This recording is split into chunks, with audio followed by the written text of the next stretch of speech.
Hi everyone, I'm Linda Welbrock, the founder of Leading Women Entrepreneurs, and today we are going to meet Dr. Stephanie D. Burroughs, founder of StephanieSpeaking, LLC.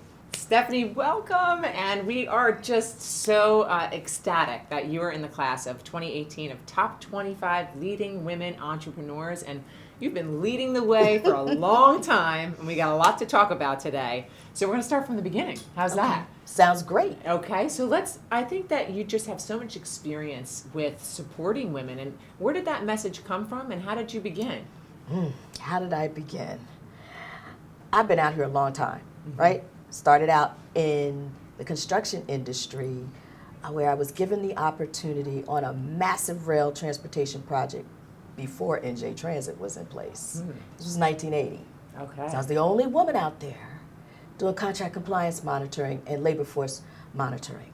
So you're a trailblazer. So imagine what that was like to be out there in 1980 in a totally male-dominated environment. I'm the only black and I'm the only woman. They think they have problems now. So I understood what it was like for many women when they finally came out with, remember when they came out with the Women Business Enterprise certification? I remember that because first it was the Minority Business Enterprise, the Disadvantaged Business Enterprise, then came the Women Business Enterprise, and then the Small Business Enterprise. So I've been through each of those iterations. I had to coach a lot of women on what it means to really be the business owner, not someone else putting you up front as the business owner. So I've watched that transformation. I've watched the transition over the years. I've also watched them struggle. There were those that went into non-traditional businesses, and I was able to give a word, or more than a word, really, to help them find a way to ease through the process, because it was highly transformative going through those early days of women business owners. All of a sudden there was just all these businesses that came out suddenly, you know, but not everybody knew exactly what they were doing or how to do it, and I was there to be able to guide them and lead them through the process. So you not only helped women start businesses, but you were trying to help them get certified so that they could establish and receive procurement opportunities Going from after various corporations. Well, for the corporate sector, but because I was in a public agency, more for the public sector, for government, and in fact, I'm doing that still today, not so much on the certification side. I do the training and so forth, and I do work with clients on that, but my focus is on, let's get to the contracts. See, that's the paperwork side, and that's the marketing side. All that is a tool, a marketing tool. That's it. Yep. So I want them to not focus on that so much as, we can get that done as long as you meet all of the criteria. But let's focus on who is your ideal customer. That's when we know which certification you need. In fact, I'm going to be doing a 4-week series on the various different certifications, and that's coming up in July. Early. Okay, well, we have to get Leading Women involved in that, because there's a lot of women, diverse suppliers in this organization that would welcome some procurement opportunities. Oh, but awesome. I think I read in your bio, too, just the amount of revenues that combined together. How many contracts are you responsible for facilitating? So I don't know the number of contracts. I can tell you I did 10 years worth of surveys that I tracked. Overall, about 5% responded. Okay. And when I did the numbers, it was like 900 million in contracts. So I just had impact, that's all. They did the work. You think? But I navigated them through the process, answered the questions, showed them online, how to go do your research, find out who to talk to, what to say, how not to, how to market, how to brand, and more. I mean, whatever they were coming at me with. And some things were like, really? Seriously? Okay. We got this, You so opened those doors, and that is such an amazing leadership quality. So let's talk about leadership in your opinion. How would you define leadership, and what does that mean today? Well, there's all they have so many different types of leadership. I was looking it up to see which ones did I fall under. The one that I remember I came under the Democratic leadership. I also came under, there were 3 of them, and I wanted to remember them. One of them was I'm more about the team. Yeah. And allowing the team to come up with ideas. That's really important to me because I feel like, look, I just know how to make it happen. Right. Get it done.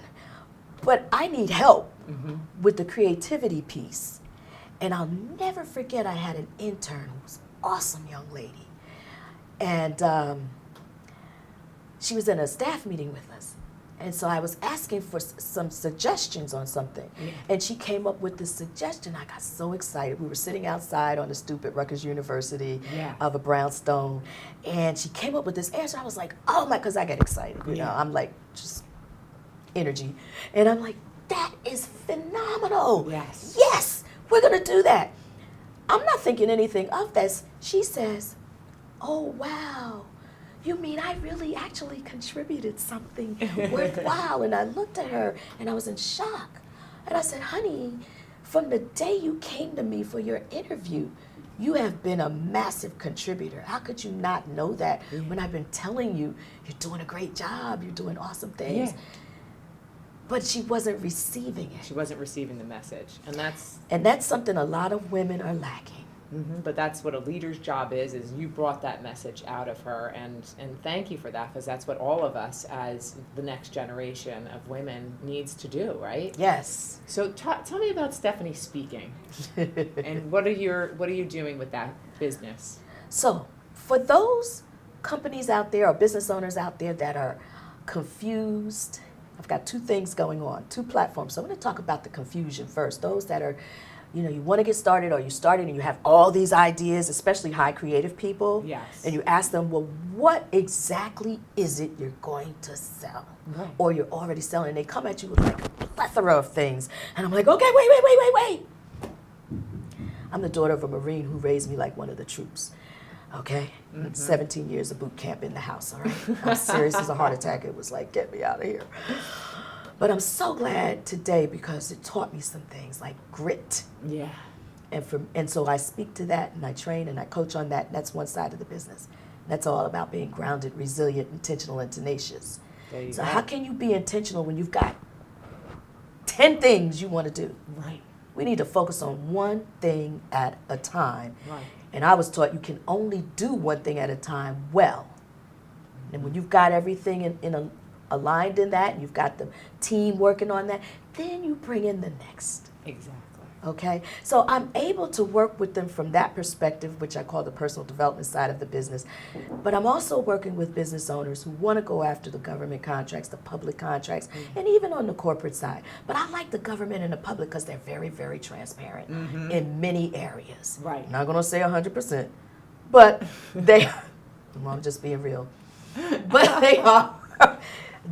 Look, we can go online and see what's going on for the most part and really get a good feel for it. And I'm able to show people how to navigate the web and how to speak to folks, how to take advantage of the matchmakers that they have, hence my book, Dating Your Business Prospect. Okay, Practical Dating Your Business Prospect, that's the next.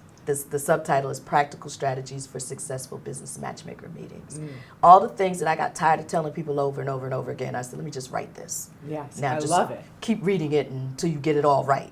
And so, but the bottom line at the crux of it all is I just help people transform their fear and frustration into confidence and clarity as they navigate growing a business, but first and foremost, growing themselves.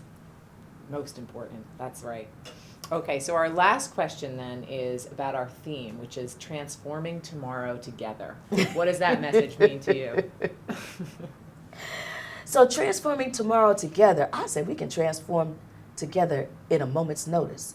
All we have to do is think about those things that are not leading you towards your intended goal, the vision you have. What is it that you're thinking and speaking that's shutting that door down? The transformation is just to flip the script and change what we think and speak. And we can do that at a moment's notice. You know what? You just inspired me. I think you and I are transforming right here together. And Stephanie, Yes, I can't yes. wait to celebrate you on November 15th at the Liberty House. And congratulations again. Such a well-deserved. You're an incredible woman, such an inspiration to all of us, and definitely a leader without question. Well, I thank you, and I don't even know everybody that, I think there were 3 people that nominated you. I know 2 of the 3. I don't know who the 3rd is, but I'm grateful and thankful to them. Yeah. Grateful and thankful to you all. When someone asked me what was the word that I had, Yeah. when I heard my name, blessed. Oh, you're so great. Oh, thank you so much. That You're means so welcome. much, and again, well deserved. So Thank you.